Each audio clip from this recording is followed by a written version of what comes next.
क्या है, chemical control and integration. Neural control and coordination, इसका मतलब ये है कि हम न्यूरल सिस्टम का इस्तेमाल करके हमारे बॉडी पार्ट्स को क्या कर रहे हैं, कंट्रोल कर रहे हैं। लेकिन न्यूरल सिस्टम के साथ ही साथ हमारे को एक और एक सिस्टम की जरूरत है बॉडी को कंट्रोल करने के, बॉडी के होम्योस्टैसिस को कंट्रोल करने के लिए। क्यों? क्योंकि जब हमने न्यूरल सिस्टम पढ़े थे उसमें सबसे पहला स्टेटमेंट क्या था, टू कंट्रोल या to maintain homeostasis the body organ function must be coordinated.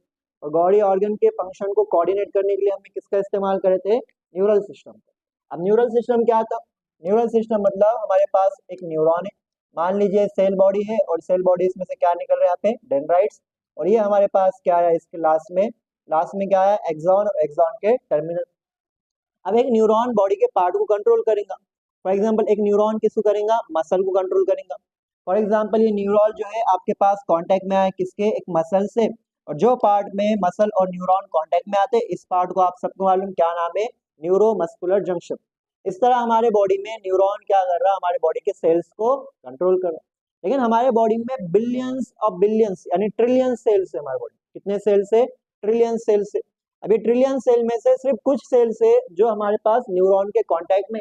मान लो कि आप आपके बॉडी में दूसरे भी सेल्स है, लेकिन ये सेल्स जो है न्यूरॉन के कांटेक्ट में नहीं है, तो ये जो न्यूरॉन है आपके पास इन सेल्स को कंट्रोल कर सकता, नहीं कर सकता। आपके पास न्यूरॉन बॉडी का वही सेल कंट्रोल करेगा जो सेल्स न्यूरॉन के कांटेक्ट में, किसके कांटेक्ट में, न्यूरॉन के कांटेक्ट। लेकिन अगर हमको बॉडी के फंक्शंस को मेंटेन करना है तो हमारे बॉडी सारे हर एक सेल, बॉडी का हर एक सेल किसके कंट्रोल में होना चाहिए, ब्रेन के कंट्रोल में होना चाहिए। इसका मतलब हमको कोई नया मैकेनिज्म चाहिए जिसके थ्रू हम क्या करें, बॉडी का हर एक सेल जो है कंट्रोल कर सके। और इस मैकेनिज्म का नाम है एंडोक्राइन मैकेनिज्म। क्या नाम है इसका, एंडोक्राइन मैकेनिज्म या एंडोक्राइन सिस्टम। जिस तरह आपके पास न्यूरल सिस्टम के अंदर हम किसका इस्तेमाल कर रहे थे, न्यूरॉन का इस्तेमाल कर रहे थे बॉडी के सेल्स को कंट्रोल करने में, इसी तरह जो है हम एंडोक्राइन सिस्टम में किसका इस्तेमाल करेंगे, बॉडी के हर एक सेल को कंट्रोल करने के लिए। वो है हमारे पास केमिकल्स।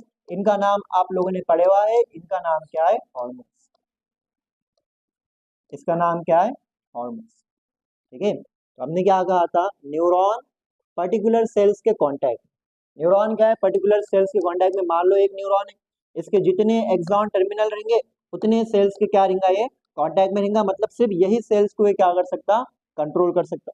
लेकिन हार्मोन, हार्मोन एक ऐसा केमिकल है जो बॉडी के हर एक सेल तक पहुंचे, बॉडी के हर एक सेल तक पहुंचेगा। अगर हमारे बॉडी में हार्मोन रिलीज हो गया, मान लो कि हार्मोन कहाँ पर रिलीज हुआ, ब्रेन में, ये हार्मोन ब्लड के थ्रू आएगा और ब्लड के थ्रू बॉडी के हर एक सेल तक जाएगा।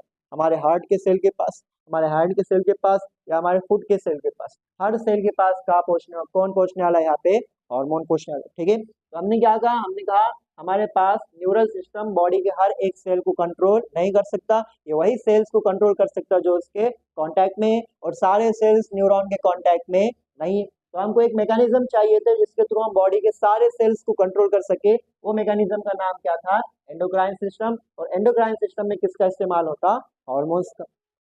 अब सवाल ये है कि ये हार्मोन बॉडी के हर एक सेल तक कैसे पहुंचता है। हम कहेंगे कि हम उस पाथवे का इस्तेमाल करेंगे जो पाथवे हमारे बॉडी के हर एक सेल तक जाता। वो कौन सा, आपके पास ब्लड सर्कुलेटरी सिस्टम।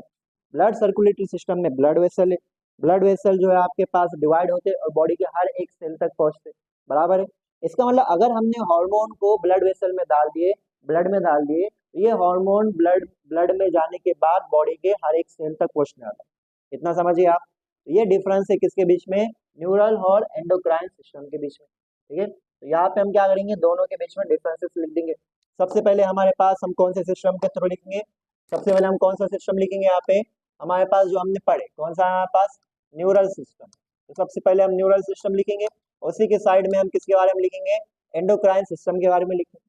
किसके बारे में लिखेंगे हम, एंडोक्राइन सिस्टम। एंडोक्राइन सिस्टम मतलब जिस सिस्टम के अंदर केमिकल्स इस्तेमाल हो रहे बॉडी को कंट्रोल करने के लिए, उन केमिकल्स का नाम क्या है, हार्मोन्स। ठीक है, अब जो न्यूरल सिस्टम है, न्यूरल सिस्टम किसके through works through nerve impulse, works through nerve impulse. और ये नर्व इंपल्स किसके थ्रू ट्रैवल होती, न्यूरॉन के थ्रू ट्रैवल होती। और नर्व इंपल्स का जो है और एक नाम है, आप सबको मालूम, बोलो क्या नाम है इसका, एक्शन पोटेंशियल। क्या नाम है इसका? Action potential. इसी तरह जो है एंडोक्राइन सिस्टम अभी पढ़ लिया हमने, किसके थ्रू काम करता? Works with the help of with the with the help of with the help of with the help of hormones. और ये हॉर्मोन्स कहाँ पे रिलीज करते हैं हम? ब्लड के अंदर, ठीक है। With the help of hormones release in blood stream, release in blood stream, release in blood stream, ठीक है। तो दोनों के बीच में आपने डिफरेंसेस देखे, ठीक है। तो हमारे पास न्यूरल सिस्टम किसके थ्रू काम करता? नर्व इम्पल्स के थ्रू। और हमारे पास एंडोक्राइन सिस्टम किसके थ्रू काम करता? हॉर्मोन्स के थ्रू। अब न्यूरल सिस्टम और एंडोक्राइन सिस्टम में दोनों में एक मेजर डिफरेंस ये है कि हमारे पास जो है जो न्यूरल सिस्टम है एकदम फास्ट रहता है। कैसा रहता है? एकदम फास्ट रहता है, ठीक है। हम सबको मालूम न्यूरल सिस्टम कैसा रहता है? एकदम फास्ट रहता है। लेकिन इसका जो आपके पास इफेक्ट रहता ये शॉर्ट ड्यूरेशन के लिए होता है। इसका इफेक्ट कैसा रहता? शॉर्ट ड्यूरेशन, ठीक है। Fast but last for short duration, ठीक है। But last for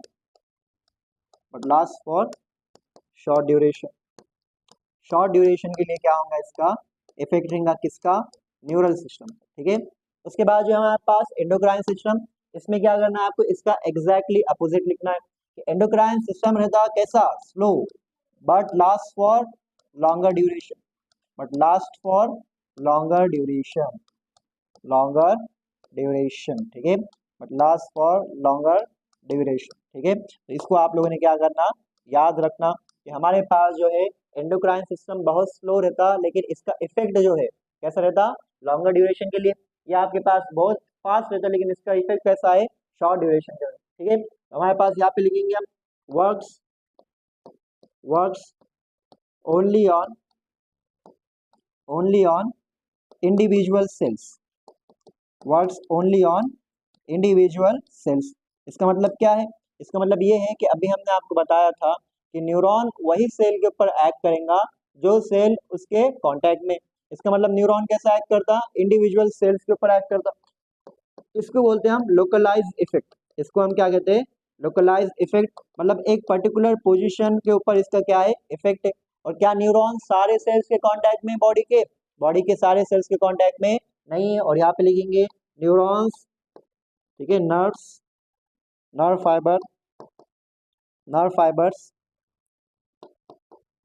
fibre do not innervate all cells. हमारे बॉडी के सारे सेल्स न्यूरॉन के कांटेक्ट में नहीं है, और न्यूरॉन वही सेल के ऊपर एक्ट करेगा जो सेल उसके कांटेक्ट में। इसलिए इसके इफेक्ट को हम क्या बोलते हैं? लोकलाइज इफेक्ट बोलते हैं। अब ये जो आपके पास है जो एंडोक्राइन सिस्टम है, इसको अभी हमने आप लोगों को बताया, इसका इफेक्ट कैसा रहेगा? वाइड स्प्रेड कैसा रहेगा? वाइड स्प्रेड इफेक्ट रहेगा। एक बार आपने ब्लड में किसको डाल दिए? हार्मोन को डाल दिए, तो वो हार्मोन बॉडी के हर एक सेल तक जाने वाला। लेकिन हर एक सेल तक जाएगा, लेकिन हर एक सेल के ऊपर एक्ट करेगा? नहीं करेगा। फॉर एग्जाम्पल हमने एडीएच के बारे में बात करे थे। एडीएच किसने रिलीज करा था? हाइपोथैलेमस में। एडीएच क्या था? हार्मोन था। हार्मोन कहाँ पे आते? ब्लड में आते। तो एडीएच हाइपोथैलेमस ने रिलीज करा, कहाँ पे आया? ब्लड में आया। ब्लड के थ्रू बॉडी के हर एक पार्ट में गया। ब्लड के थ्रू कहाँ गया? बॉडी के हर एक पार्ट में गया। क्या एडीएच ने बॉडी के हर एक पार्ट में जाके अपने आप को अटैच करा, या बॉडी का एक पार्ट था जहाँ पे जाके अटैच करा? बॉडी का एक पार्ट था जहाँ पे जाके अटैच करा। कहाँ पे करा था? किडनी में। किडनी में कहाँ पे गया था? नेफ्रॉन में। नेफ्रॉन में कहा गया था? डीसीटी और कलेक्टिंग डक्ट में। इसका मतलब हार्मोन वही जगह के ऊपर एक्ट करेगा जिस जगह हार्मोन का रिसेप्टर रहेगा, जिस जगह क्या रहेगा? हार्मोन का रिसेप्टर रहेगा। तो देखो आप लोग यहाँ पे हम एक्सप्लेन करते हैं, ठीक है। यहाँ पे क्या करते हैं? हम एक्सप्लेन करते हैं। तो देखो हमारे पास क्या है? ये ब्लड वेसल, ये क्या है? ब्लड वेसल है। ये ब्लड वेसल पूरे बॉडी में जो है आपके पास क्या हो रही? पूरे बॉडी में जो है ट्रैवल हो रही। अब ये ब्लड वेसल के पास में एक सेल था। इस ब्लड वेसल के पास क्या था? एक सेल था। इस सेल ने एक केमिकल रिलीज करा। उस केमिकल का नाम क्या है? हार्मोन। क्या नाम है इसका? हार्मोन। अब ब्लड वेसल के पास आप सबको मालूम क्या है? सेल्स है। ब्लड वेसल के पास क्या है? सेल्स है। तो इस ब्लड वेसल के आसपास सारे सेल्स ही सेल्स है। ब्लड वेसल के पास क्या आसपास क्या है? सारे सेल्स ही सेल्स, बराबर है। अब ये जो आपके पास हार्मोन था, ये हार्मोन ट्रैवल होगा पूरे ब्लड वेसल में। कहाँ पे ट्रैवल होगा? पूरे ब्लड वेसल में। अब ये हार्मोन सारे सेल्स के पास पहुंचा। ये हार्मोन कहाँ पे पहुंचा? सारे सेल्स के पास पहुंचा, लेकिन ये हार्मोन वही सेल के ऊपर एक्ट करेगा जिस सेल के पास इस हार्मोन का क्या रहने वाला है, रिसेप्टर रहने वाला है। जिस सेल के पास क्या रहने वाला है, इस हार्मोन का रिसेप्टर। ये सेल के पास इस हार्मोन का रिसेप्टर था, ये हार्मोन यहाँ पे जाके अटैच हो गया और इस सेल के अंदर क्या आ गया, चेंजेस आ गए। इसका मतलब हार्मोन बॉडी के हर एक सेल के पास पहुंचता, लेकिन वही सेल के ऊपर उसका जो है इफेक्ट होता जिस सेल के पास उस हार्मोन का क्या है, रिसेप्टर है, क्योंकि हर हार्मोन का रिसेप्टर अलग रहता। ये जो आपने रिसेप्टर देखे, ये एडीएच का रिसेप्टर है। मान लो आपके पास एक यहाँ पे दूसरा हार्मोन था, यहाँ पे क्या है, दूसरा हार्मोन, ये हार्मोन यहाँ पे जाके अटैच नहीं हो सकता। तो आपके पास हार्मोन वही सेल के ऊपर एक्ट करेगा जिस सेल के पास उस हार्मोन का क्या रहने वाला है, रिसेप्टर रहने वाला। ठीक है, तो यहाँ पे हम क्या लिखेंगे, यहाँ पे हम क्या लिखेंगे, वाइड स्प्रेड इफेक्ट। यहाँ पे क्या रहेगा, वाइड स्प्रेड इफेक्ट। यहाँ पे क्या रहेगा, वाइड स्प्रेड इफेक्ट। तो इरेजर को थोड़ा बड़ा कर देंगे। Wide spread effect on different organ, on different parts. ठीक है, ऑन डिफरेंट पार्ट्स। ठीक है, ऑन डिफरेंट पार्ट्स। लेकिन but acts only on cells that have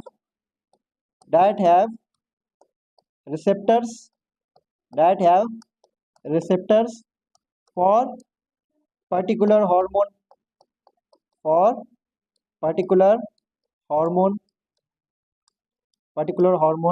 that is it is specific। ये क्या रहने वाला है हमारे पास, स्पेसिफिक रहने वाला है। क्या रहने वाला है, स्पेसिफिक। ठीक है, तो यहाँ पे हमने क्या करें, दोनों के बीच में क्या लिख लिया, यहाँ पे डिफरेंसेस। हमारे पास न्यूरल सिस्टम नर्व इंपल्स के थ्रू काम करता और एंडोक्राइन सिस्टम किसके थ्रू काम करेगा, हार्मोन्स के थ्रू। किसके थ्रू काम करेगा, हार्मोन्स के थ्रू। ठीक है, अब जो है आपके पास न्यूरल सिस्टम फास्ट रहेगा लेकिन शॉर्ट ड्यूरेशन के लिए लास्ट करेगा, और एंडोक्राइन सिस्टम जो है स्लो रहेगा लेकिन लॉन्ग ड्यूरेशन के लिए एक्ट करेंगे। ठीक है, न्यूरल सिस्टम जो है वही सेल के ऊपर एक्ट करेगा जो सेल इसके कांटेक्ट में रहेंगे, और हार्मोनल सिस्टम पूरे बॉडी में काम करेगा, लेकिन वही काम करेगा हार्मोन जहाँ पे उसके क्या रहने वाले, रिसेप्टर्स रहने वाले। ठीक है, इतना समझ गया आप सब। ठीक है, अभी जो हार्मोन है ये हमारे बॉडी के कोई पर्टिकुलर पार्ट्स में रिलीज होते, और जो पार्ट हमारे बॉडी के हार्मोन रिलीज करते उनका नाम क्या रहता, किसी को मालूम, क्या बोलते उनको, बॉडी के वो पार्ट जो हार्मोन रिलीज करते, बॉडी के वो पार्ट्स जो हार्मोन रिलीज करेंगे, क्या नाम रहता है उनका, बोलो। वो रहते एंडोक्राइन ग्लैंड्स। क्या रहते, एंडोक्राइन ग्लैंड। तो हमारे बॉडी में ग्लैंड्स रहते। ग्लैंड्स मतलब क्या, ग्लैंड्स मतलब आपके पास सेल्स या cluster of cells, group of cells जो क्या करते, सिक्रीशन करते, जो क्या करते, सिक्रीशन मतलब कुछ तो भी रिलीज करते, उसको आप क्या बोलते हैं, ग्लैंड्स बोलते हैं। इन ग्लैंड्स में वो ग्लैंड जो हार्मोन रिलीज करता उस ग्लैंड को आप क्या कहते हैं, एंडोक्राइन ग्लैंड। क्या कहते हैं इसको आप, एंडोक्राइन ग्लैंड। ठीक है, जो ग्लैंड क्या रिलीज करने वाले, हार्मोन रिलीज करने वाले। ठीक है, तो यहाँ पे हमारे पास जो है टॉपिक क्या है, टॉपिक ये है हमारे पास कि ग्लैंड्स, हमारे बॉडी में कितने टाइप्स के ग्लैंड्स रहते। ठीक है, तो हम क्या करेंगे, यहाँ पे ये पढ़ेंगे कि बॉडी में कितने टाइप्स के क्या रहते हैं, यहाँ पे ग्लैंड्स रहते। तो देखो मेजरली ग्लैंड्स हमारे पास दो टाइप के रहते हैं। मेजरली ग्लैंड्स कितने रहते हैं हमारे पास, दो टाइप के। एक ग्लैंड जो हमारे पास वो रहेगा हमारे पास, उसका नाम रहता है एक्सोक्राइन ग्लैंड। क्या नाम है उसका, एक्सोक्राइन ग्लैंड। और एक ग्लैंड जो आप लोगों ने पढ़ लिया जिसका नाम क्या हो गया, एंडोक्राइन ग्लैंड। एंडोक्राइन ग्लैंड वो ग्लैंड जो क्या रिलीज करने वाले, हार्मोन रिलीज करने वाले, उनको आप क्या कहेंगे, एंडोक्राइन ग्लैंड। अब दोनों में फर्क क्या है, एक्सोक्राइन ग्लैंड और एंडोक्राइन ग्लैंड में फर्क क्या है। एक्सोक्राइन ग्लैंड और एंडोक्राइन ग्लैंड में फर्क ये है कि जो एक्सोक्राइन ग्लैंड रहता उसके पास खुद का डक्ट रहता। क्या रहता उसके पास, खुद का डक्ट। डक्ट मतलब क्या रहता, डक्ट मतलब पाइप। फॉर एग्जाम्पल हमारे पास सलाइवरी ग्लैंड, सलाइवरी ग्लैंड कहाँ पे रहता है, आपके पास ईयर के पीछे रहता, टंग के नीचे रहता। ठीक है, तो अलग अलग प्लेसेस पे क्या है, सलाइवरी ग्लैंड, 3 पेयर्स रहते हैं उसके। तो मान लो कि यहाँ पे क्या है, सलाइवरी ग्लैंड। सलाइवरी ग्लैंड ने सलाइवा रिलीज करा, वो सलाइवा एक पाइप के थ्रू कहा रहा आपके बक्कल कैविटी में आ रहा, बराबर है। सलाइवरी ग्लैंड ने सलाइवा रिलीज करा, वो एक डक्ट के थ्रू का आया बक्कल कैविटी में। ठीक है, फॉर एग्जाम्पल हमारे पास है लिवर, हमारे पास क्या है, लिवर। लिवर क्या रिलीज करता, बाइल। लिवर क्या रिलीज करता, बाइल। और बाइल की जरूरत कहाँ पे रहती है हमारे पास, स्मॉल इंटेस्टाइन में। कहाँ पे रहती है हमारे पास, स्मॉल इंटेस्टाइन। तो ये हमारे पास है लिवर, और यहाँ पे हमारे पास क्या है, स्मॉल इंटेस्टाइन। ये जो लिवर है ये क्या बनेगा आपके पास, बाइल बनेगा, और बाइल की जरूरत कहाँ पे, स्मॉल इंटेस्टाइन। तो ये लिवर के थ्रू क्या होगा, ये लिवर सबसे पहले अपना बाइल स्टोर करता कहाँ पे, गैल ब्लैडर में। कहाँ स्टोर करता, गैल ब्लैडर। फिर गैल ब्लैडर क्या करता है, एक पाइप के थ्रू जो है सिक्रीशन कहाँ लाता, स्मॉल इंटेस्टाइन। समझे इतना आप? ठीक है, तो यहाँ पे सिक्रीशन कहाँ पे लाया उन्होंने, स्मॉल इंटेस्टाइन। तो ये आपके पास वो ग्लैंड जिनके पास खुद की पाइपलाइन है, जो अपने टारगेट लोकेशन पे जाके सिक्रीशन कर रहे हैं। टारगेट लोकेशन पे जाके इनका सिक्रीशन क्या हो रहा है, रिलीज हो रहा। इनका नाम क्या है, एक्सोक्राइन ग्लैंड। क्या नाम है इनका, एक्सोक्राइन। अब जो एंडोक्राइन ग्लैंड है, इन ग्लैंड के सिक्रीशन का नाम क्या है, हार्मोन। और जब हार्मोन रिलीज होता तो हार्मोन का एम क्या रहता, बॉडी के हर एक सेल तक पहुंचना। क्या एम रहता उसका, बॉडी के हर एक सेल तक पहुंचना। अब एंडोक्राइन ग्लैंड के पास तो डक्ट्स नहीं हो सकते, क्यों, क्योंकि अगर एंडोक्राइन ग्लैंड ने डक्ट्स निकालना चालू करा तो बॉडी के हर एक सेल के पास डक्ट जाना पड़ेगा, बराबर है। तो एंडोक्राइन ग्लैंड ने सोचा कोई ऐसा न्यू मेथड जिसके थ्रू हम जो है हार्मोन्स को सारे सेल्स तक पहुंचाए। तो एंडोक्राइन ग्लैंड ने बोला कि मैं कोई डक्ट नहीं रखूंगा, मैं जो है रेडीमेड डक्ट्स का इस्तेमाल करूंगा। और वो कौन से, हमारे पास ब्लड वेसल है। वो कौन सा हमारे पास, ब्लड वेसल। ठीक है, तो एंडोक्राइन ग्लैंड ने क्या कहा, मैं अपना जो है हार्मोन ब्लड वेसल में रिलीज कर दूंगा, और ब्लड वेसल में जैसे हार्मोन आ गया बॉडी के हर एक सेल तक क्या हो जाएगा, पहुंच जाएगा। इसका मतलब एंडोक्राइन ग्लैंड के पास क्या नहीं रहते, डक्ट्स नहीं रहते। इसलिए एंडोक्राइन ग्लैंड का निकनेम है डक्टलेस ग्लैंड। क्या नाम है, और नीट में ये क्वेश्चन आया हुआ है, which of the following is called as ductless gland. Answer क्या है यहाँ पे, एंडोक्राइन ग्लैंड। क्योंकि एंडोक्राइन ग्लैंड के पास डक्ट्स रहते नहीं रहते, और इनके पास डक्ट्स प्रेजेंट रहते। तो जो ग्लैंड के पास डक्ट प्रेजेंट है उसका नाम एक्सोक्राइन ग्लैंड, और जो ग्लैंड के पास डक्ट एब्सेंट है उसका नाम क्या हो गया, एंडोक्राइन। ये सिंपल आपके पास क्या इनके बीच में डिफरेंस है। ठीक है, तो यहाँ पे हम लिखेंगे,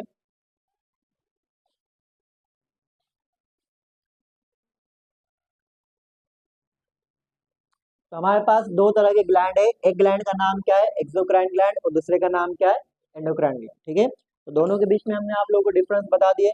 यहाँ पे क्या रहने वाला है, यहाँ पे डक्ट्स प्रेजेंट रहने वाले। यहाँ पे क्या रहने वाला है, डक्ट्स क्या रहने वाले, प्रेजेंट रहने वाले। और यहाँ पे क्या रहने वाला, डक्ट्स क्या रहने वाले, एब्सेंट। ये मेजर डिफरेंस है दोनों के बीच में। यहाँ पे डक्ट्स क्या रहेंगे, एब्सेंट रहेंगे, और यहाँ पे डक्ट्स क्या रहेंगे, प्रेजेंट रहेंगे। तो ये आप लोगों ने याद रखना। ठीक है, इसलिए जो है इनका नाम क्या है, इनका दूसरा नाम क्या है, डकलेस ग्लैंड। क्या नाम है इनका, डकलेस ग्लैंड। ये भी आप लोगों ने याद रखना कि इनका नाम क्या है, डकलेस ग्लैंड। क्या नाम है इसका, डकलेस ग्लैंड जो है इसका नाम। अब ये डकलेस ग्लैंड हो गए, इनके पास डक्ट है, इसका मतलब ये क्या करेंगे, releases their secretion, releases their secretion at target location, at target location. ठीक है, फॉर एग्जाम्पल सलाइवरी ग्लैंड क्या रिलीज करेगा, सलाइवा कहाँ पे रिलीज करेगा, बक्कल कैविटी में, किसके थ्रू, डक्ट्स के थ्रू। ठीक है, और ये कहाँ रिलीज करेंगे, रिलीजेस। ठीक है, रिलीज रिलीजेस देयर सिक्रीशन। कहाँ पे रिलीज होता है इनका सिक्रीशन, बोलो, कहाँ रिलीज होता है इनका सिक्रीशन, डायरेक्टली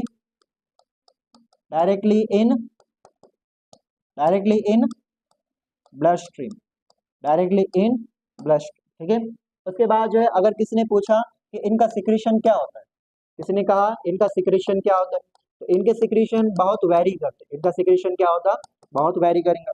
और अगर किसी ने कहा इनका सिक्रीशन क्या होगा, इनका सिक्रीशन एक ही रहता। हमारे बॉडी में बहुत सारे एंडोक्राइन ग्लैंड है, लेकिन सारे एंडोक्राइन ग्लैंड का सिक्रीशन क्या है, यहाँ पे सेम। लेकिन जो आपके पास एक्सोक्राइन ग्लैंड है, सबका सिक्रीशन क्या रहने वाला है, डिफरेंट रहने वाला है। फॉर एग्जाम्पल क्या हो गया, फॉर एग्जाम्पल टीयर्स हो गए, फॉर एग्जाम्पल्स क्या हो गया, टीयर्स हो गए। और फॉर एग्जाम्पल्स हमने कहाँ पढ़े थे, हमें पढ़े थे स्वेट, हमने क्या पढ़े थे, स्वेट। और स्वेट के साथ क्या पढ़े थे हमने, सीबम पढ़े। और क्या पढ़े हमने, अभी क्या पढ़े हमने यहाँ पे, अभी हमने क्या पढ़े यहाँ पे, बाइल पढ़े। ठीक है, और क्या हो गया यहाँ पे, सलाइवा हो गया। ये सब क्या है, ये सब सिक्रीशन है किसके, एक्सोक्राइन ग्लैंड के। लेकिन अगर किसी ने कहा एंडोक्राइन ग्लैंड का सिक्रीशन क्या होता है, सबका सिक्रीशन यहाँ पे सेम होता है। क्या होता है यहाँ पे, हार्मोन।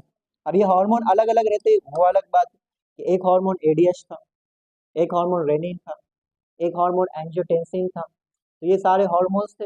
ये सारे हार्मोन से मतलब हार्मोन्स कौन सिक्रेट करता, कहाँ से सिक्रेट हुए, एंडोक्राइन ग्लैंड। मतलब कहाँ से आए ये सारे, कहाँ से आए मतलब ये ब्लड के थ्रू आए, बराबर है। तो आप लोग समझ गए एक्सोक्राइन ग्लैंड और एंडोक्राइन ग्लैंड। लेकिन हमारे बॉडी के अंदर कुछ स्पेशल ग्लैंड रहते जिनका मेजर पार्ट क्या रहता एक्सोक्राइन, लेकिन उनमें कुछ पार्ट क्या रहता एंडोक्राइन। मतलब ये मिक्स रहते, मतलब क्या रहते मिक्स। इसका मतलब इनके पास डक्ट्स भी प्रेजेंट है, और वो पार्ट जो हार्मोन रिलीज कर रहा है वो पार्ट के पास क्या नहीं है, डक्ट्स नहीं है। तो यहाँ पे जो है हमारे पास, यहाँ पे हमारे पास बीच में एक ग्लैंड आएगा। इस ग्लैंड का नाम रहता है हेटेरोक्राइन ग्लैंड। क्या नाम है इसका, हेटेरोक्राइन ग्लैंड नाम है। इसको हम बोलते हैं मिक्स ग्लैंड। क्या बोलते हैं इसको हम, मिक्स ग्लैंड। इसको हम बोलते हैं कंपोजिट ग्लैंड। क्या बोलते हैं इसको हम, कंपोजिट ग्लैंड। ये सारे ये तीनों नाम जो है किसके, ये आपके पास जो है हेटेरोक्राइन ग्लैंड के नाम है। ऐसा ग्लैंड जिसके पास एक्सोक्राइन पार्ट भी है और एंडोक्राइन पार्ट भी है, ठीक है। तो ये हमारे पास क्या हो गया, हेटेरोक्राइन ग्लैंड, मिक्स ग्लैंड, या दूसरा नाम क्या हो गया इसका, कंपोजिट ग्लैंड। ये जो है हमारे पास कैसा रहने वाला है, ये हमारे पास एक्सोक्राइन भी रहने वाला है, प्लस क्या रहने वाला है, एंडोक्राइन भी रहने वाला है। अगर किसी ने कहा ऐसे कौन है हमारे बॉडी के अंदर, तो हम कहेंगे देखो हमारे पास है पैंक्रियास। हमारे पास क्या है, पैंक्रियास। क्योंकि आप सबको मालूम है कि पैंक्रियास क्या रिलीज करता है, पैंक्रियाटिक एंजाइम्स। और पैंक्रियाटिक एंजाइम्स कहाँ आते हैं हमारे पास, स्मॉल इंटेस्टाइन। तो पैंक्रियास से स्मॉल इंटेस्टाइन में आ रहे पैंक्रियाटिक एंजाइम किसके थ्रू आ रहे, डक्ट्स के थ्रू। मतलब कौन सा पार्ट हो गया, एक्सोक्राइन ग्लैंड हो गया। लेकिन आप सब बचपन से एक बहुत ही फेमस हार्मोन का नाम सुनते हुए आ रहे जो पैंक्रियास रिलीज करता है, इंसुलिन। सुना कभी आपने, इंसुलिन हार्मोन है। और हार्मोन, ये हार्मोन कौन रिलीज करता, पैंक्रियास।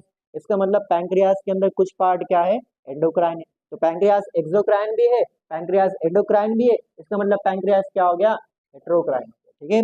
साथ ही साथ हमारे पास क्या हो गया इसी तरह गोनैड्स। क्या हो गए, गोनैड्स। गोनैड्स मतलब हमारे पास primary sex organ. Primary sex organ क्या करेंगे, इनके पास डक्ट्स रहते गैमेट रिलीज करने के लिए। और साथ ही साथ प्राइमरी सेक्स ऑर्गन वो ऑर्गन्स रहते जो सेक्स हार्मोन बनाने के लिए रिस्पॉन्सिबल है। फॉर एग्जाम्पल मेल में कौन सा सेक्स हार्मोन रहता, टेस्टोस्टेरॉन। फीमेल में कौन सा रहता, ईस्ट्रोजन एंड प्रोजेस्टेरॉन। तो जो गोनैड्स है सेक्स ऑर्गन है, वो हार्मोन भी रिलीज कर रहे और गैमेट भी रिलीज कर रहे। गैमेट रिलीज करने के लिए डक्ट्स का इस्तेमाल कर रहे और हार्मोन को डायरेक्टली ब्लड में डाल रहे। इसका मतलब ये दोनों क्या है, एक्सो प्लस एंडो। गोनैड्स क्या रहते मेल और फीमेल में, मेल में गोनैड्स क्या रहता बोलो, मेल में गोनैड्स क्या रहता, टेस्टिस। क्या रहता, टेस्टिस। और फीमेल में क्या रहता गोनैड, ओवरी। क्या रहता, ओवरी रहता, ठीक है। तो इतना सब समझ गए आप, समझे आप लोग, ठीक है। तो आपने देखो अभी तक कुछ नहीं किया, आपने सिर्फ यहाँ पे डिफरेंस देखे न्यूरल सिस्टम और एंडोक्राइन सिस्टम। फिर हमने देखे एंडोक्राइन ग्लैंड क्या रहता। एंडोक्राइन ग्लैंड समझने के लिए आपको दूसरे ग्लैंड भी समझना पड़ा, ये क्या रहते, ठीक है। अब हम किसके बारे में बात करें, एंडोक्राइन सिस्टम के बारे में बात करें, ठीक है। Hormones, endocrine glands and hormones के बारे में हम बात करेंगे। तो हमारे पास नेक्स्ट टॉपिक है endocrine glands, endocrine glands and hormones. अब यहाँ पे हम बात करेंगे कि हार्मोन होता क्या है।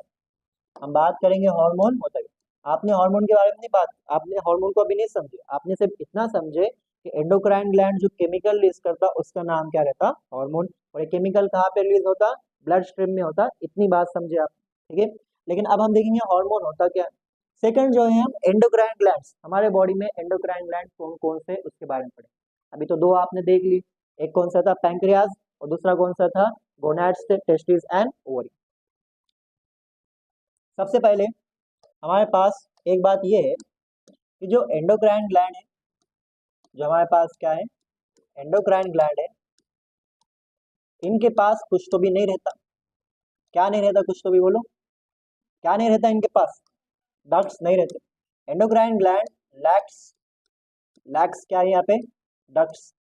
और जब एंडोक्राइन ग्लैंड के पास डक्ट्स एब्सेंट है, इसलिए आपने एंडोक्राइन ग्लैंड को एक नाम दिया। क्या नाम दिया इसको आपने, डकलेस ग्लैंड। क्या नाम दिया इसको आपने, डकलेस ग्लैंड। इसको याद रखना आपने, ठीक है। बड़ी सिंपल सी बात है लेकिन नीट में आ जाता बार बार, ठीक है। यह क्या हो गया, डकलेस ग्लैंड। और ये जो डकलेस ग्लैंड है, ये डकलेस ग्लैंड जो है इसकी स्पेशल प्रॉपर्टी है कि ये कुछ तो भी सिक्रेट करता। ये क्या करता, कुछ तो भी सिक्रेट करता है, रिलीज करता। तो आप सबको मालूम है क्या रिलीज करता, क्या रिलीज करता, हार्मोन। वेरी गुड, क्या रिलीज करता है, हार्मोन। तो सारे एंडोक्राइन ग्लैंड्स क्या रिलीज करेंगे, हार्मोन्स रिलीज करेंगे। लेकिन ये हार्मोन होता क्या, ये हार्मोन होता क्या है, हम समझेंगे हार्मोन होता क्या। हार्मोन एक केमिकल है जो एक सेल रिलीज कर रहा, और ये केमिकल जाके दूसरे सेल को कुछ फंक्शन करने के लिए कह रहा है। मतलब हार्मोन जो है, आपके पास एक सेल है, यहाँ पे क्या है, एक सेल है। मान लो ये सेल कहाँ पे, ब्रेन के पास है। मान लो ये सेल कहाँ पे, ब्रेन के पास। और आपके पास एक सेल है, मान लो ये सेल कहाँ पे, किडनी के पास है। कहाँ पे, किडनी के पास। अब ये जो सेल है, ब्रेन वाले सेल को किडनी वाले सेल को कुछ काम कहना है। तो ब्रेन वाला सेल किडनी वाले सेल को कुछ काम कहना चाह रहा है, मतलब कुछ तो भी मैसेज भेजना चाह रहा है। क्या भेजना चाह रहा, मैसेज। तो ये सेल जो है इसको मैसेज भेजना चाहेगा, तो ये क्या करेगा, ये मैसेज जो है लिखेगा। मैसेज लिखेगा कहाँ पे, एक केमिकल में। ये केमिकल जो है क्या हो गया, मैसेज हो गया। तो ये जो केमिकल है जो मैसेज लेके जाएगा, इसका नाम क्या है, हार्मोन। तो हार्मोन क्या है, मैसेंजर। ये सेल ने कुछ तो भी कहा, तो ये हार्मोन बोलेगा अच्छा। और ये सेल यहाँ पे ये यहाँ पे आएगा और किडनी को बोलेगा कि ब्रेन ने बोला ये काम करो। फॉर एग्जाम्पल किडनी का सेल है, ये मैसेज आने वाला है कि वाटर रिएब्जॉर्प्शन करो, कौन लेके आने वाला है यहाँ पे, ब्रेन से। अब ये जो मैसेज है ये डायरेक्टली नहीं आएगा, ये किसके थ्रू आएगा, ये किसके थ्रू आएगा, ब्लड वेसल के थ्रू। किसके थ्रू आएगा, ब्लड वेसल के थ्रू। ठीक है, तो क्या होगा कि हमारे पास ये जो मैसेज है, ये मैसेज जो है ब्लड के थ्रू कहाँ पे आएगा, ब्लड के थ्रू कहाँ पे आएगा, किडनी के पास। तो एक सेल ने केमिकल के थ्रू मैसेज भेजा, ये जो केमिकल है कहाँ पे आया, किडनी के पास आया, किडनी के सेल के पास आया। लेकिन किडनी के सेल के ऊपर तभी अटैच होगा जब किडनी के सेल के ऊपर क्या रहेगा, उसका रिसेप्टर। ये मैसेज यहाँ पे, ये केमिकल यहाँ पे अटैच हो गया और किडनी के सेल को मैसेज मिल गया। इसका मतलब हार्मोन है क्या, और दो सेल्स के बीच में क्या कैरी कर रहा, मैसेज कैरी। और मैसेज कैरी करने वाले को आप क्या बोलते हैं, मैसेंजर। क्या बोलते हैं, मैसेंजर। और ये मैसेज किसके बीच में, दो सेल्स के बीच में। किसके बीच में, दो सेल। एक सेल केमिकल रिलीज करेगा, वो केमिकल मैसेज लेके जाएगा दूसरे सेल के पास, उस केमिकल का नाम क्या रहता, हार्मोन रहता। दो सेल के बीच में, between two cells. Between two cells को हम क्या बोलते हैं, what do we call between two sales,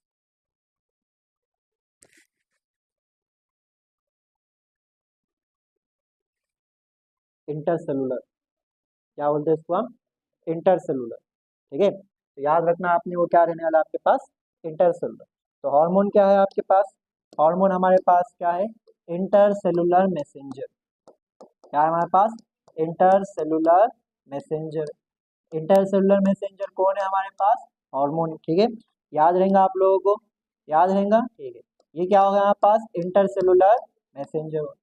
hormone जो है नॉन न्यूट्रिएंट रहता, इसका मतलब इसको खाने से कोई एनर्जी नहीं मिलती। ठीक है, तो यहाँ पे हम क्या लिखने वाले, ये क्या है, नॉन न्यूट्रिएंट है। ये क्या है हमारे पास, नॉन न्यूट्रिएंट। और याद रखना, हार्मोन बहुत ही कम अमाउंट में बनता, बहुत ही कम अमाउंट में बनता, क्योंकि हार्मोन अगर थोड़ा भी ज्यादा हो गया ना, आपके बॉडी में प्रॉब्लम हो जाती है। क्यों, क्योंकि आपके पास एक हार्मोन है जिसका नाम है ग्रोथ हार्मोन। क्या नाम है उसका, ग्रोथ हार्मोन। इसका नाम ही बता रहा है क्या काम करने वाला है, ग्रोथ।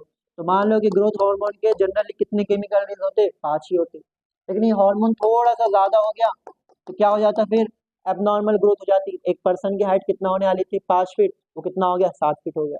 तो हार्मोन की क्वांटिटी बढ़ने से बॉडी में बहुत ही सीवियर प्रॉब्लम्स होती। तो हार्मोन हमेशा कैसे अमाउंट में प्रोड्यूस होता, produce in trace amount, produce in trace amount. ठीक है, ट्रेस समझता ना आप लोगों को, एकदम कम अमाउंट में। ट्रेस समझना आप लोगों को, जिस तरह अगर आप कोई ड्राइंग बना रहे तो उसके ऊपर पहले आप हल्की सी लाइन बनाते हैं, बोला ट्रेस लाइन बनाया, बोलते हल्का सा बनाया आप, ट्रेस बोलते हैं उसको, बराबर है। तो यहाँ पे आपके पास हार्मोन कैसा प्रोड्यूस होते हैं, प्रोड्यूस इन ट्रेस अमाउंट। फिर हमारे पास सवाल आएगा, क्या हार्मोन्स सारे एनिमल्स में प्रेजेंट रहते, क्या हार्मोन सारे एनिमल्स में प्रेजेंट रहते। जिस तरह हमारे पास सवाल था, क्या न्यूरॉन्स सारे एनिमल्स में प्रेजेंट रहते, हमने बोला यस, न्यूरॉन्स सारे ऑलमोस्ट सारे एनिमल्स में क्या रहते, प्रेजेंट। तो हमारे पास सवाल है, क्या हार्मोन सारे एनिमल्स में प्रेजेंट रहते, तो आंसर रहेगा यस। फिर हमारे पास क्वेश्चन है, एनिमल्स तो दो टाइप के रहते, एक हायर लेवल के एनिमल्स जिसको हम वर्टिब्रेट बोलते हैं, और जो लोअर लेवल के एनिमल्स जिसको हम क्या बोलते हैं, इनवर्टिब्रेट्स बोलते हैं। क्या दोनों के अंदर hormonal system, endocrine system same रहेगा, हम कहेंगे यस। लेकिन दोनों में फर्क ये है कि यहाँ पे हार्मोन्स का नंबर कम रहता है और यहाँ पे हार्मोन्स का नंबर ज्यादा रहता है, सिर्फ इतना फर्क रहता है यहाँ पे। ठीक है, यहाँ पे हम लिखेंगे कि हमारे पास एंडोक्राइन सिस्टम, हमारे पास क्या है, एंडोक्राइन सिस्टम। एंडोक्राइन सिस्टम को आप हार्मोनल सिस्टम भी कह सकते हैं, एंडोक्राइन सिस्टम को आप हार्मोनल सिस्टम भी कह सकते हैं। एंडोक्राइन सिस्टम किसके पास होगा? एंडोक्राइन सिस्टम सारे एनिमल्स के पास है। कौन से सारे एनिमल्स? ये जो है वर्टिब्रेट्स के पास है। ये किसके पास है? वर्टिब्रेट्स के पास है। ठीक है, ये जो है पहले जो है हम लोअर एनिमल्स के बारे में, ये किसके पास है? इनवर्टिब्रेट्स के पास है। किसके पास है? इनवर्टिब्रेट्स के पास है। ठीक है, और साथ ही साथ ये किसके पास है? वर्टिब्रेट्स के पास है। क्या दोनों के जो हार्मोनल सिस्टम है या एंडोक्राइन सिस्टम है, दोनों में फर्क है? हम कहेंगे बिल्कुल, दोनों में फर्क ये है कि दोनों में हार्मोन्स का नंबर क्या है? डिफरेंट है। तो हम ये कहेंगे कि जो एंडोक्राइन सिस्टम इनवर्टिब्रेट का रहता, ये कैसा रहता? सिंपल रहता। और जो एंडोक्राइन सिस्टम वर्टिब्रेट का रहता, ये कैसा रहता? एडवांस्ड। कैसा रहता है? एडवांस। ये सिंपल इसलिए है क्योंकि यहाँ पे क्या है? फ्यू हार्मोन्स प्रेजेंट है। यहाँ पे क्या है? फ्यू हार्मोन्स प्रेजेंट है। और ये एडवांस इसलिए है क्योंकि यहाँ पे क्या है? Large number of hormones. क्या है यहाँ पे? Large number of hormones. सिर्फ यही फर्क है दोनों में। फिर क्या है आपके पास? यही फर्क है दोनों में। ठीक है, तो ये एनसीईआरटी की लाइन आप लोगों ने याद कर लेना कि एंडोक्राइन सिस्टम इनवर्टिब्रेट्स में सिंपल रहता, एंडोक्राइन सिस्टम वर्टिब्रेट में क्या रहता? एडवांस रहता। एंडोक्राइन सिस्टम इनवर्टिब्रेट में सिंपल इसलिए क्योंकि यहाँ पे कुछ ही हार्मोन्स है, और एंडोक्राइन सिस्टम वर्टिब्रेट में एडवांस क्योंकि यहाँ पे क्या है? समझे इतना आप लोग? चलिए, अब देखो यहाँ पे हम देखेंगे कि हमारे बॉडी में कौन से ग्लैंड्स होते हैं, एंडोक्राइन ग्लैंड। ठीक है,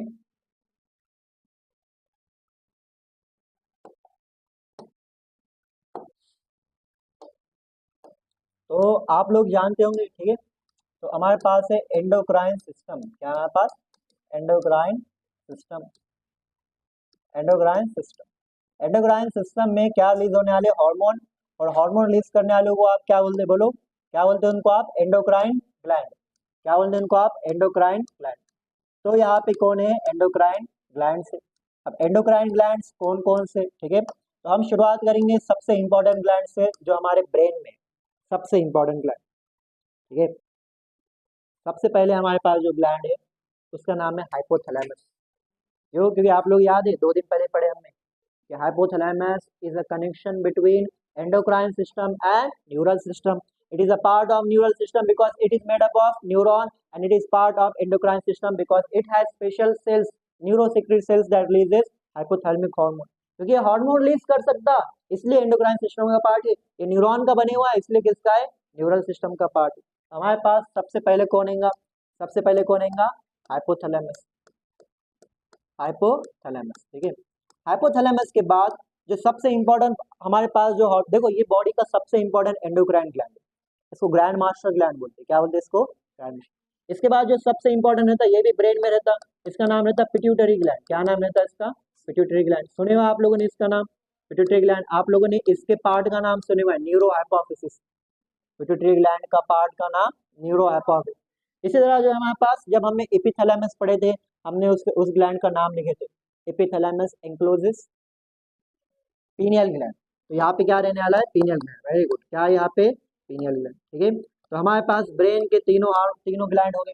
अब थोड़ा देखो यहाँ पे कौन है? Pineal gland, hypothalamus, pituitary gland. थोड़ा नीचे आओ। कहाँ पे आए नीचे? आप कहाँ पे आए? यहाँ पे। ये ग्लैंड तो बड़ा फेमस है। क्या नाम है इसका?